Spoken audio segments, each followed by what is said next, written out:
xibaar yu wér te wóor ca tàng ba abonnez-vous pour ngeen di mën di jot suñuy vidéo. jërë ngeen jëf ci ànd gi ak ñun ci chaîne bi di Buzz 221 HD. autoroute Ila Touba bi dey théâtre la ci ab accident mortel bu xew mercredi 14 avril 2026. agent de police bii di wuyu turu Ewa Ndiaye di am membre de la brigade de recherche du commissariat spécial de Touba ca la jaaree daal di ñàkk ba kanam ci ab accident bu doy waar lool. mbir mi ngi xew jamono bi nga xamee ni policier bi ci boppam da doon jóge ci këram ca Rufisque ci loolu yi doon jëm si Touba à quelques kilomètres nag de la ville sainte. ci loolu yi ci la daal di kon perdre contrôle bu otoom ci di ab Peugeot 406 boo xam ne moom la daal di yoroon ginnaaw mu daal di percuter la terre plein central d'après des témoignages recueillis par Seneweb. Inconscient après le choc moom mii nag daal survécu wul kon ci blessures yi nga xam ne moom ko daal dal am néewam nag daan nañ ko yóbbu ci hôpital Matlaboul Fawzeyni de Touba. Mor Mbaye Cissé moom moo xam ne lu ni mel ci loolu yi kon ci lu mat 48 heures ñuy xam ne lu toll ci ñetti way takk der daan nañuy génn àdduna ci li nga xam ni moo di ay accident yi am ci tali bi. SOMISEN salaire bu Ngagne Demba Touré day daan nañ koy révélé dans un souci de transparence imposé par l'acte uniforme de l'OHADA.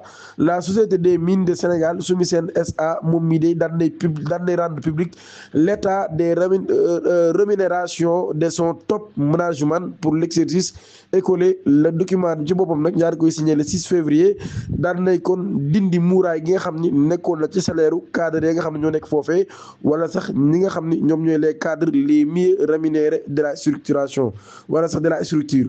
au total chiffre bi nga xam nag daal quotidien daan na koy publier ci édition bu mu génnee mercredi 15 avril l'enveloppe brute allouée aux 5 plus hauts responsables mi ngi toll ci 107 364 456 francs CFA.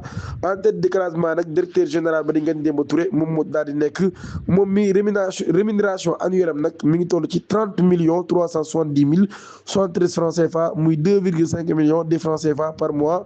mu représenté nag lu toll ci 28% de la masse salariale de ces top 5.